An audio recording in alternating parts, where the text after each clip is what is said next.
ముఖ్యం. మన చుట్టూ ఏ వస్తువులు ఉన్నాయి, ఏ వ్యక్తులు ఉన్నాయి, మనకేమో పెద్ద పెద్ద పోస్టులు ఉన్నాయా, పెద్ద పెద్ద ధనం ఉందా, పేరు ప్రతిష్టలు ఉన్నాయా, అసలు మన చుట్టూ ఏ ఉన్నాయో కాదు, మన మనసు ఎక్కడుంది, మన హృదయంలో ఎవరున్నారు, ఇది ముఖ్యం.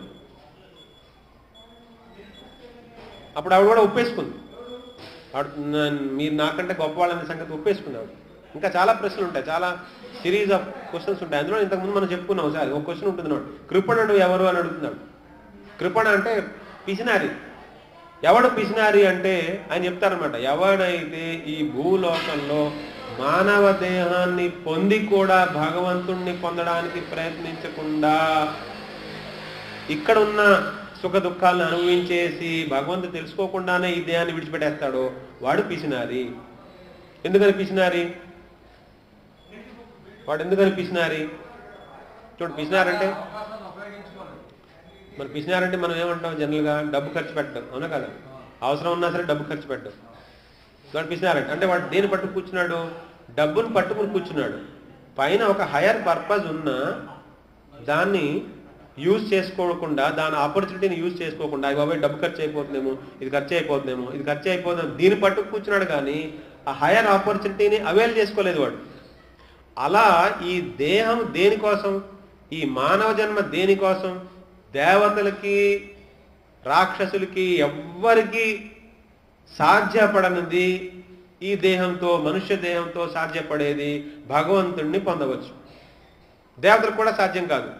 ఈ మానవ దేహంతో మన మనస్సుని, బుద్ధిని సరైన మార్గంలో పెట్టుకుని శాస్త్రం ఎలా చెబుతోందో దాని ప్రకారంగా వెళుతూ దాని మీద నెమ్మదిగా మన నడవడికని మార్చుకుంటూ మనం భగవద్ధామానికి డైరెక్ట్గా వెళ్ళిపోయే అవకాశం ఉంటే, అంత పెద్ద అవకాశాన్ని వదులుకుని ఏవో చిన్న చిన్న పేర్లు, ప్రతిష్టలు, డబ్బులు, ఏ చిన్న చిన్న విషయాల్లో కుల మత భేదాలు పెట్టేసుకుని నా దేశం నీ దేశం కొట్టుకుందాం రా అని కొట్టుకుని ఈ చిన్న చిన్న విషయాల కోసం నాశనం చేసేసుకున్నారు. అంత పెద్ద అవకాశాన్ని ఈ చిన్న చిన్న విషయాల కోసం అంటే పిసినారనమాట. వాడు ఖర్చు పెట్టుకోవట్లేదు. కృపణుడు ఎవడు? కృపణుడు అంటే గారికి అడుగుతుందనమాట. లాస్ట్ క్వశ్చన్ అదే, డిసైడింగ్ క్వశ్చన్. ఇంకా అది ఆ క్వశ్చన్ డిసైడ్ అయిపోతే ఆ జ్ఞాన సభలో మొత్తం ఆయనే విన్నర్ అనమాట. లాస్ట్ క్వశ్చన్ అదే. కృపణుడు ఎవడు అంటే మానవ దేహాన్ని పొందిన తర్వాత కూడా భగవద్ధామాన్ని చేరడానికి ప్రయత్నించకుండా చిన్న చిన్న ఇంద్రియ సుఖాల కోసం, చిన్న చిన్న తాత్కాలికంగా మనకు వచ్చే ఆర్థిక లాభాల కోసం, తాత్కాలికంగా వచ్చే పేరు ప్రతిష్టల కోసం, ఈ లోకంలో మనం ఎప్పుడు ఉంటామో ఎప్పుడు పోతామో, ఇంత అశాశ్వతమైనటువంటి ప్రపంచంలో ఇంత రాగ ద్వేష కామ క్రోధ లోభ మోహ మద మత్సర్యాలతో మొత్తం ఇదంతా బుర్రంతా నింపేసుకుని హృదయంలో పక్కనే చూడండి, ఈ బుర్ర ఇక్కడ, హృదయం ఇక్కడ, ఎంత చాలా పెద్ద దూరం కూడా లేదు, దగ్గరే కదా ఇక్కడి నుంచి ఇక్కడికి. మనం ఇక్కడి నుంచి ఇక్కడికి రాలేకపోతున్నాం. ఇక్కడే ఉంటుంది, తిరుగుతూ ఉంటుంది, బుర్రలా తిరుగుతుంటుంది. రాత్రి పగుళ్ళు నిద్ర అట్టట్లేదు, ట్యాబ్లెట్ వేసి పడుకో, మళ్ళీ లేస్తే ఎవరితో గొడవ, మళ్ళీ ఏదో ఏం లేదా సరే టీవీ టిక్కు టిక్కు అటు చూపెడుతుంటుంది, ఏదో చూపెడుతుందో చూస్తూ ఉన్నాం. కృపణుడు అన్నమాట. అంటే ఇక్కడి నుంచి ఇక్కడికి రావాలి. మనం ఇక్కడ ఉంటున్నాం, పిచ్చి పిచ్చి ఆలోచనలతో ఇక్కడ ఉన్నాం. హృదయంలో ఇక్కడే భగవంతుడు ఇక్కడే ఉన్నాడు, ఇక్కడ దాకా రావట్లేదు. ఇక్కడి నుంచి ఇక్కడ దాకా రావడానికి ఎంత కాలం పడుతుంది, ఎన్ని జన్మలు పడతాయో చూడండి. అందుకని చెప్తున్నారు దేవ ద్విజ గురు ప్రాజ్ఞ వీళ్ళని పూజించడం. ఎందుకంటే పూజ చేస్తున్నాం అనుకోండి, మనం ఏదో రకంగా శారీరకంగా వాళ్ళకి రెస్పెక్ట్ ఇస్తున్నట్టే కదా. అంటే దేహం మనం ఒక సాష్టాంగ నమస్కారం పెట్టాం, అదొక శారీరక తపస్సది. నమస్కారం పెట్టాం, తపస్సది. శౌచం, శుభ్రంగా ఉన్నాం, తపస్సది. బ్రహ్మచర్య, అహింస, ఇవన్నీ శారీరకంగా చేసే తపస్సు అన్నారు. మరి వాంగ్మయ తపస్సు ఏంటి? వాచం అంటే మనం మాట్లాడే మాట. అనుద్వేగకరం వాక్యం సత్యం ప్రియహితం చయత్ స్వాధ్యాయాభ్యసనం చైవ వాంగ్మయం తప ఉచ్యతే. అనుద్వేగకరం. అనుద్వేగకరం, ఉద్వేగం అంటే డిస్టర్బెన్స్ క్రియేట్ అయ్యే విధంగా, అలజడి క్రియేట్ అయ్యే విధంగా ఉద్వేగం. అనుద్వేగకరం, అలజడి క్రియేట్ అవ్వకుండా. అనుద్వేగకరం వాక్యం. అనుద్వేగకరం వాక్యం అంటే ఎలా మాట్లాడాలంటున్నారు? ఇతరులలో ఉద్వేగం రాకుండా ఉండాలి. వాళ్ళ మనసులో అనవసరమైన ఆందోళన పెరిగిపోకూడదు, అలజడి పెరిగిపోకూడదు. ఇతరుల మనసులో అలజడిని పెంచే విధంగా మాట్లాడకూడదు. చాలా తప్పది. మనకు తెలుసు ఇలా మాట్లాడితే ఈ వ్యక్తి డిస్టర్బ్ అవుతాడని తెలుసు, అయినా సరే కావాలని మాట్లాడతాం. స్ట్రాటజిక్గా మాట్లాడతాం. ఎందుకని? వాడు డిస్టర్బ్ చేయడమే మన టార్గెట్ కాబట్టి. అలా మాట్లాడకూడదు అంటున్నారు. ఒకవేళ ఎవరైనా మాట్లాడుతున్నారనుకోండి మనతో, అప్పుడు మనం ఏం చేయాలి? కృష్ణ ఏదో బాణం వేస్తున్నాడు చూడు అన్నారు. ఆయన చూసుకుంటాడు, మనం దాంతో కనెక్ట్ అవ్వం. అనుద్వేగకరం వాక్యం ఇతరుల మనసులలో ఉద్వేగం, ఆందోళన, క్షోభం సృష్టించే విధంగా మాట్లాడకూడదు. ఎలాంటి మాటలు మాట్లాడడం వల్ల ఈ వ్యక్తిలో చాలా ఎక్కువ డిస్టర్బెన్స్ వస్తుంది, ఎలాంటి మాటలు మాట్లాడడం వల్ల ఈ వ్యక్తిలో చాలా మానసిక క్షోభకి గురి అవుతాడు మనకు తెలుసు. అలా మాట్లాడుకోండి.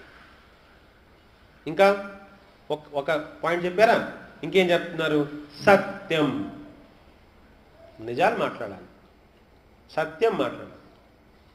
ఇంకేంటి? కేవలం అస్మాను సత్యమే మాట్లాడాలా? సత్యం మాట్లాడాలి. ఎలాంటి సత్యాలు మాట్లాడాలి? ప్రియంగా ఉన్నవే మాట్లాడాలి. అప్రియం కానీ సత్యం అనుకోండి, ఇప్పుడు చెప్పకపోతే ఏమైంది? సత్యమే, నిజమే, కానీ ఇప్పుడు చెప్పలేదు, నష్టమేంటి? తర్వాత చెప్పొచ్చుగా, తర్వాత చెప్తాం. కొన్ని ఆపేయాలి. అలా కొన్ని మనం ఆపేస్తూ ఉంటాం. ఇప్పుడు పెద్దవాళ్ళ ఇంట్లో పెద్దవాళ్ళు ఉన్నారు అనుకోండి, ఏదో ఒక దుర్ఘటన జరిగిపోయింది, వాళ్ళకి ఇప్పుడు వెళితే లేపేసి చెప్పాలా? పొద్దున చెప్పచ్చుగా, అవసరం లేదనమాట. సత్యమే కానీ ప్రియం కాదుగా, కాసేపు ఆపచ్చు, నష్టమైంది. అలా అంటే ఆలోచించుకోవాలి ఎప్పుడు ఏం మాట్లాడాలి, ఏం చెప్పాలి, ఏం చెప్పకూడదు. అనుద్వేగకరం వాక్యం, సత్యం, ప్రియం, ఇంకా హితం చ. అంటే మనం మాట్లాడడం వల్ల వాడికి లాభం జరగాలి.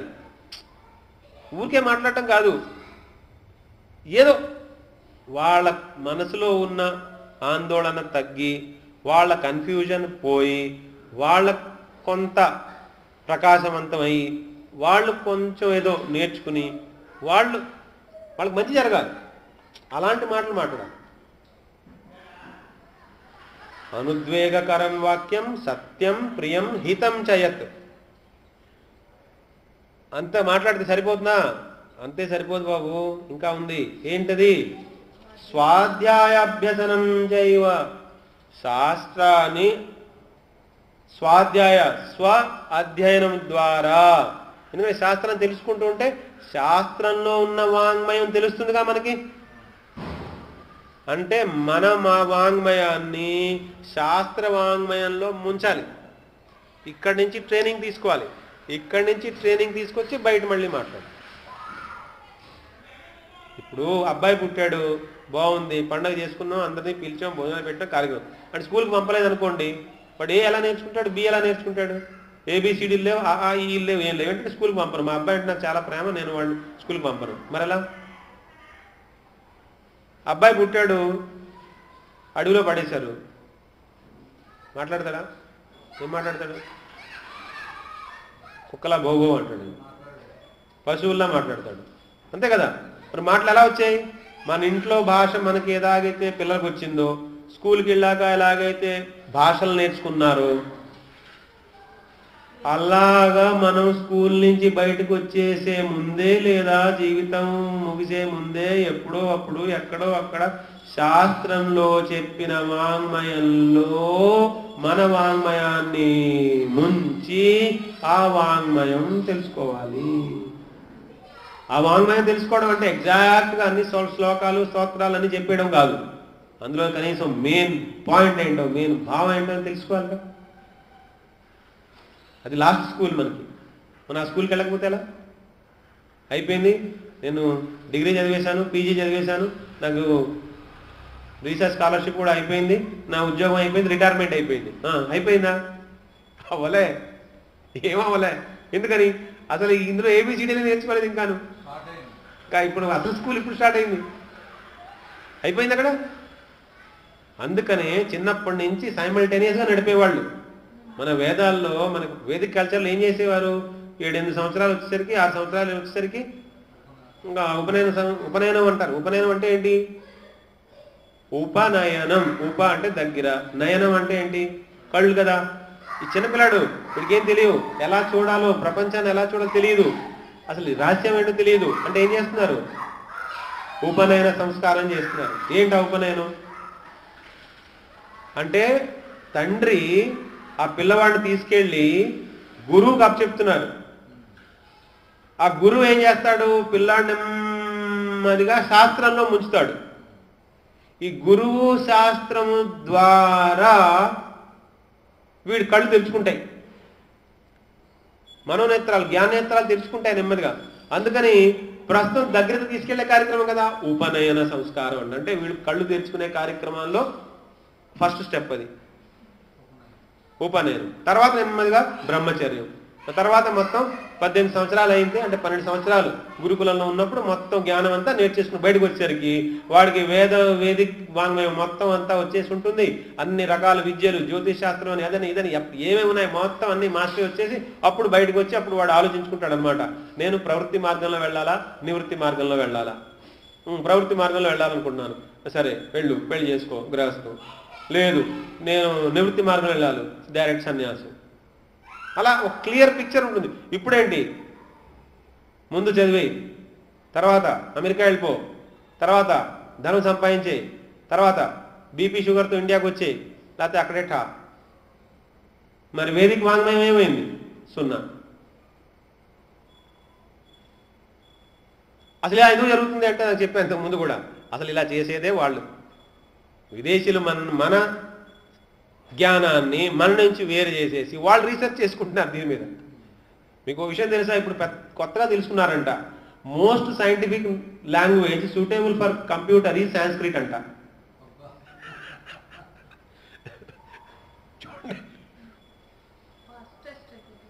చూడండి, అంటే మన జ్ఞానాన్ని మన దగ్గర నుంచి లాగేసి మనకేమో డాలర్ ప్రపంచం చూపెట్టి వాళ్ళు దీని మీద రీసెర్చ్ చేసుకుంటున్నారు కదా మరి. కానీ వాళ్ళు ఇక్కడ ఆ పని ఇక్కడ చేస్తా ఉంటే మనం ఒప్పుకోంగా అది. అందుకని ఇక్కడ ఏమన్నారు? స్వాధ్యాయ భసనం అంటే ఆ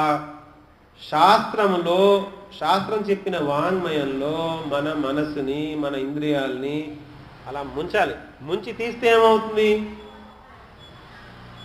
ఏమవుతుంది? సాఫ్ట్గా ఉంటుంది, కరెక్ట్గా ఉంటుంది. మీరు ఒక గారి తయారు చేశారు, గట్టిగా ఉంది, దాన్ని పెరుగులో వేశారు దాన్ని, ఆవిడ అంటారు కదా దాన్ని, ఎంత సాఫ్ట్గా అయిపోయింది. రసగుల్లా ఉంది, రసంలో పోసారు, సాఫ్ట్గా అయిపోయింది. జిలేబీ సాఫ్ట్గా అయిపోయింది. అలా ప్రతిదీ అలాగే మన మనస్సుని అందులో ముంచాలి. శాస్త్రంలో ఏం చెప్పబడిందో ఆ వాంగ్మయంలో ముంచాలి. అలా చేస్తే ఏమవుతాయి అంటే అనుద్వేగకరంగా మాట్లాడాలి, సత్యమే మాట్లాడాలి, ప్రియంగా అంటే ప్రియమైనవి మాట్లాడాలి, అంటే వాళ్ళకి నచ్చేవి మాట్లాడాలి. అందులో అన్నీ కేవలం పొగడతలు కాకుండా, కేవలం ద్వేషం పొగడతలో కాకుండా హితం, వాళ్ళకు ఉపయోగపడేవి మాట్లాడాలి.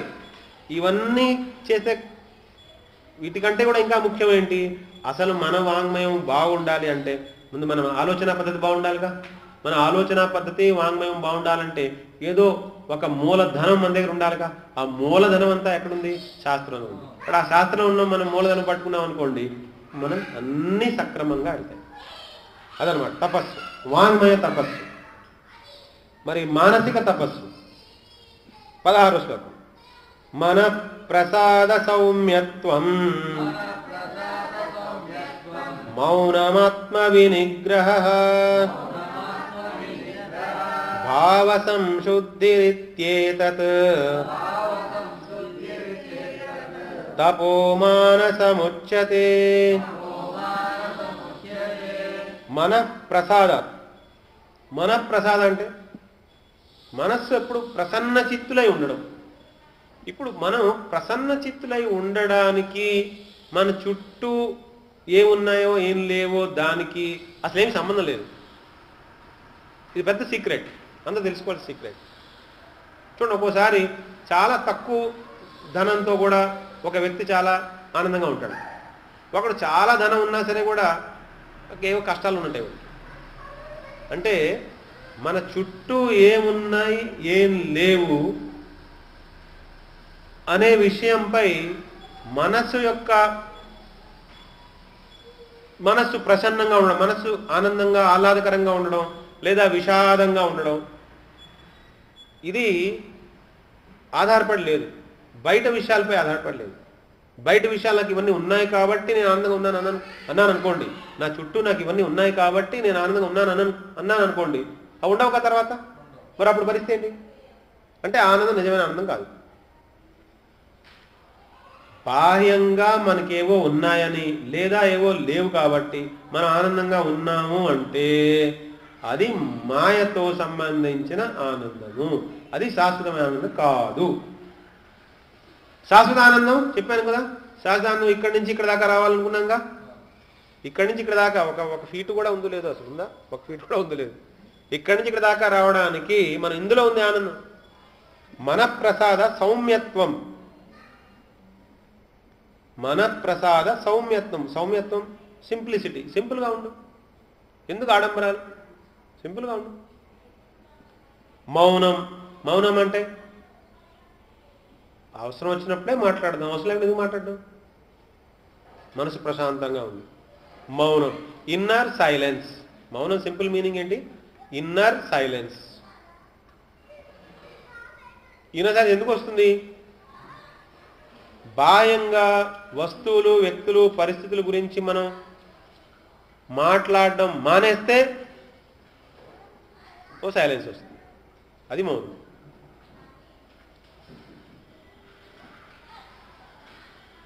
అవసరం వచ్చినప్పుడు భగవంతుడి గురించి మాట్లాడాలనుకోండి, ఎంతసేపైనా మాట్లాడచ్చు. దానికి బెస్ట్ ఎగ్జాంపుల్ శుకబ్రహ్మ. పరీక్షితుల కోసం 7 రోజులు మాట్లాడాడు ఆయన వరుసగా, రాత్రింపగండి. మామూలుగా ఒక్క సెకండ్ మాట్లాడడం మనిషితో, వేరే మనిషితో. మరి ఆయన గురించి ఆయన కోసం ఎందుకు మాట్లాడాడు? ఎందుకంటే ఆయన సరైన పాత్ర, ఆయన వింటాడు, ఆయనకు అవసరం. పైగా దేని గురించి మాట్లాడుకుంటున్నాం? భగవంతుడి గురించి మాట్లాడుతున్నాం, కృష్ణుడి గురించి మాట్లాడుతున్నాం. ఇంకేం ప్రాబ్లం? అప్పుడు మాట్లాడుకోవచ్చు. మనఃప్రసాద, మనస్సు ఆహ్లాదకరంగా ఉంచుకోవడం, సింపుల్ సౌమ్యత్వం సరళంగా ఉంచుకోవడం, మౌనం ప్రశాంతంగా ఉంచుకోవడం, ఆత్మ వినిగ్రహ. ఆత్మ వినిగ్రహ స్లిప్ అయిపోతుంది, మైండ్ బయట వెళ్ళిపోతూ ఉంటుంది ఇలాగా. వినిగ్రహ చాలా వెళ్ళింది కూర్చోగడ అని ఇన్నర్ కమాండ్ ఒకటి ఇచ్చామనుకోండి, ఆయన నెమ్మదిగా మానేస్తుంది. 2, 3 సార్లు, 4 సార్లు, 10 సార్లు, రోజుకి 20 సార్లు కమాండ్ ఇస్తున్నారు అనుకోండి, అది పోతూ ఉంటుంది. దాని అలవాటు కదా, చాలా కాలం నుంచి అలవాటు అయిపోయింది, బయటికి పోయే అలవాటు అయిపోయింది. ఏం లేకపోతే ఏదో అనుకుంటుంటుంది. ఓయ్ రానికి బుద్ధిగా కూర్చొని ఇక్కడ పని చేసుకో. గుడ్, వెరీ గుడ్, చేసుకో. హరే కృష్ణ హరే కృష్ణ కృష్ణ కృష్ణ హరే హరే రామ కృష్ణ హరే కృష్ణ కృష్ణ కృష్ణ హరే హరే రామ రామ రామ హరే హరే కృష్ణ కృష్ణ. నెమ్మదిగా అదే చెప్పారు 6వ అధ్యాయంలో, బయటికి పోతూ ఉంటుంది మనస్సు, కానీ అభ్యాస వైరాగ్యాల ద్వారా దాన్ని మళ్ళీ వెనక్కి తీసుకురావచ్చు అని చెప్పారు. అదే వినిగ్రహం అంటే కంట్రోల్ అనమాట. బయటికి పోతున్నా మళ్ళీ లాగేసుకో, బయటికి పోనివ్వకుండా చేయడం. భావ సంశుద్ధి. భావ సంశుద్ధి మనం చేసే ప్రతి పనిలో ఎటువంటి కుళ్ళు, కుతంత్రం, ఎటువంటి దురాలోచనలు లేకుండా సద్భావంతో మనలో భగవంతుడు ఉన్నాడు, అందరిలోనూ భగవంతుడు ఉన్నాడు అనే భావం. ఎందుకంటే భగవద్భావం మనలో నింపుకుంటేనే నిజంగా భావ సంశుద్ధి జరుగుతుంది. ఎందుకంటే అన్నింటికంటే అతీతంగా ఎప్పుడు శుద్ధమైనటువంటి స్థితిలో ఉండేది ఆయన కాబట్టి. భావ సంశుద్ధి ఇత్యేతది. ఇలాంటి తపస్సు ఏదైతే ఉందో అది మనసుకి సంబంధించిన తపస్సు. సో మనసుకి సంబంధించిన తపస్సులు ఏమేమి ఉన్నాయి? ఫస్ట్ థింగ్, బాహ్యంగా ఏమున్నాయో ఏం లేవో సంబంధం లేకుండా మన ప్రసాదం అంటే ఆనందంగా ఉండడం, ఆహ్లాదకరంగా ఉండడం, ఉత్సాహంగా ఉండడం, చిత్తుకి ప్రసన్నత, అది ప్రసన్న చిత్తుడై ఉండడం. ఎప్పుడు చూడండి, భగవంతుడు ఎప్పుడు మందహాస్యం, చక్కగా స్మైలింగ్ ఫేస్తో ఉంటుంది. అలా బిగుసుకుపోయి అసలు ఫేస్ రీడింగ్స్ అన్నీ మారిపోయి, నువ్వు పెద్ద బాసే అయితే ఏంటంట స్మాల్ నోరు బిగించుకోవాలా, ఎప్పుడు కొంచెం కూడా స్మైల్ ఇవ్వలేవా? మరి మేధావులు ఉంటారు చూడండి, వాళ్ళు కూడా పెద్ద పెద్ద బాసులు ఉంటారు. వాళ్ళు చక్కగా స్మైలింగ్ ఫేస్తో మాట్లాడతారు, చాలా తీయగా మాట్లాడతారు, బోళ్ళంతా పని చేయించుకుంటారు మన చేతమండి. అదో టెక్నిక్. వాళ్ళు అంత చెప్పినా మనం చేసేస్తాం కూడా, మనకు చేయాలనిపిస్తుంది కూడా. మరి కొంతమంది ఏమో ముఖం బిగించేసుకుని నేను బాస్ని వేడి ఎలా ఉన్నావు అని పెద్ద అన్నీ రకరకాల స్ట్రాటజీలు అందరికీ. మన ప్రసాదం అంటే మామూలుగా మనం కూడా ఒక్కో చోట మనం పర్టికులర్ వేలో మనం పనిచేయాలనుకున్నప్పుడు చేయొచ్చు. కానీ మనం సహజ స్థితి, మనసుకి సహజంగా ఉండే స్థితి ఎలా ఉండాలి అంటే ఆనందంగా ఆహ్లాదకరంగా ఉండేలా ఉండాలి తప్పితే అనవసరంగా మనసుని గట్టిగా బిగించేసి ఫేస్ రీడింగ్, ఈ ఫేషియల్ మసిల్స్ అన్నీ బిగుసుకుపోయేంత మానసిక ఆలోచనలు నడిచాయి అనుకోండి, టెన్షను, హైపర్ టెన్షను, బీపీలు ఈజీగా వస్తాయి. అంత అవసరం లేదు. అందుకని బాహ్యంగా ఏమున్నాయి ఏం లేవు, దీంతో సంబంధం లేకుండా ఆనందంగా ఉండాలి. మరి అలా ఉండాలంటే ఏమాలి? కొంచెం కిందకి దిగితే, ఇప్పుడు ఇక్కడ భగవంతుడు ఉన్నాడు కదా, మరి చూడండి, భగవంతుడు మన హృదయంలో ఉన్నాడని మనకు తెలిస్తే మనం ఎంత ఆనందంగా ఉండాలి. మన బ్యాంకులో కొన్ని కోటి రూపాయలు ఉన్నాయంటే మనకి ఎంత ఆనందంగా ఉండాలి. మరి అసలు అనంతకోటి బ్రహ్మాండ నాయకుడే లోపల ఉన్నాడు అంటే, ఈ బ్యాంకులో అనంతకోటి బ్రహ్మాండ నాయకుడు ఉన్నాడు, ఈయన మర్చిపోతున్నాం మనం. ఈయన మర్చిపోయేసరికి మనం అనవసరమైన విషాదాల్లోకి ఇరుక్కుపోతున్నాం. కల్పించుకున్న విషాదాలే, పైగా చాలా వరకు అన్ని కల్పించుకున్న విషాదాలే కదా. మరి ఆయన తలుచుకుంటే ఎంత ఆనందంగా ఉంటుంది. మన ప్రసాద సౌమ్యత్వం, సరళంగా ఉండొచ్చు కదా, సింపుల్గా ఉండొచ్చు కదా. ఎందుకు అంత కాంప్లికేసి, అంత సుప్రీమేసి, అంత హిపోక్రసీ, అంత ఉన్నది లేనట్టుగా లేనిది ఉన్నట్టుగా కల్పించుకుని అబ్బబ్బబ్బా. జనాలు కొంతమంది మాట్లాడితే అసలు సరే ఉంటాను, వెళ్ళిపోవాలి తొందరగా.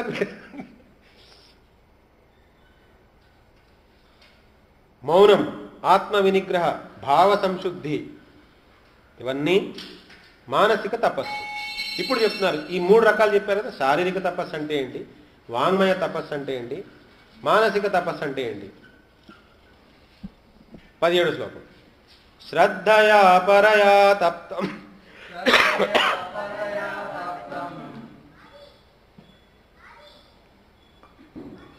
తపస్తత్రివిధం నరై అపలాకాంక్షిభిర్యుక్తై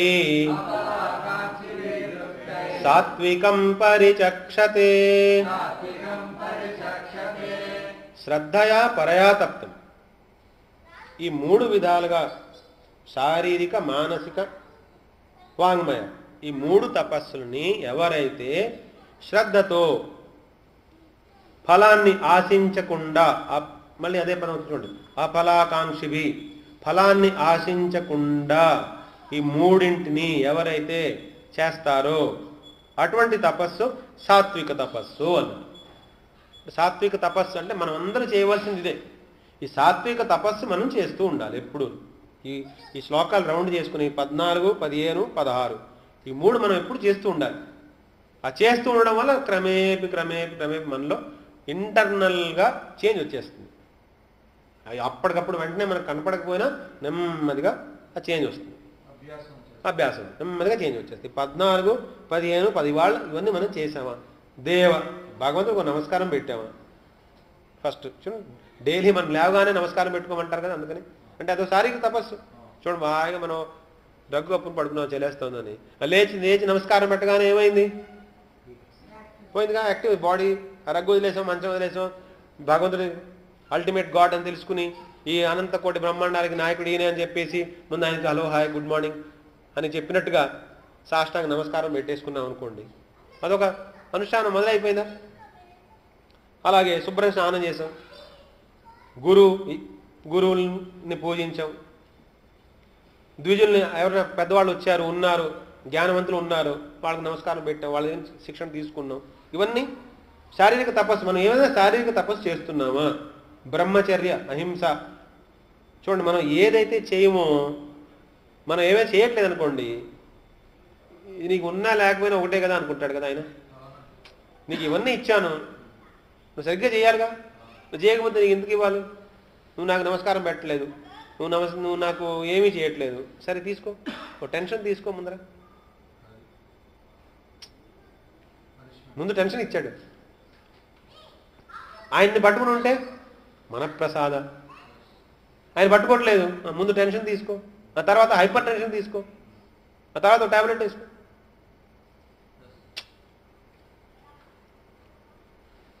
ఎందుకు ఆ రూట్లోకి వెళ్ళడం?